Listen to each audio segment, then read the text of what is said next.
കണ്ടാലല്ലേ നമ്മൾ എല്ലാ കാര്യം വിശ്വസിക്കുള്ളൂ. പിന്നെ കാണാതെ ഭൂമി വിശ്വസിക്കുന്നത്.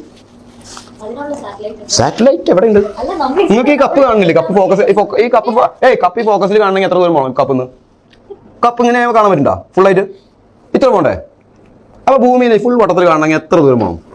എത്ര കിലോമീറ്റർ പോകണം? സഞ്ചരി ടെക്നോളജി പറയാം. എത്ര ദൂരം പോകണം? എത്ര ദൂരം പോകേണ്ടി വരും? അത്രയും ദൂരം പോയി കഴിഞ്ഞാൽ ഭൂമിയെ കാണാൻ പറ്റും. അങ്ങനെ ഞങ്ങൾക്ക് ആകാശം നോക്കുമ്പോൾ എല്ലാ ഗ്രഹവും കാണണ്ടേ? അത്രയും ദൂരത്ത് പോയിട്ട് എങ്ങനെ ഫോട്ടോ എടുക്കണം? അതൊക്കെ ആര് വിടാനാകെ ഫോട്ടോ ക്യാമറ? ഇതൊരു ഇമാജിനേഷൻ ചിത്രമാണ് വട്ടത്തിലുള്ളത്. നിങ്ങളതൊക്കെ വിശ്വസിച്ചിരിക്കണം. അപ്പോൾ ഷൈൻ ടോം ചാക്കോ ആണ് പറയുന്നത് കണ്ടാലേ നമ്മളെല്ലാം വിശ്വസിക്കൂ എന്നാണ്. അപ്പോൾ എനിക്ക് ചോദിക്കാനുള്ള, ജനിച്ച അന്ന് മുതൽ താങ്കൾ ഓക്സിജൻ വലിച്ചു കയറ്റുന്നുണ്ടല്ലോ. ഓക്സിജൻ താങ്കൾ കണ്ണുകൊണ്ട് കണ്ടിട്ടുണ്ടോ?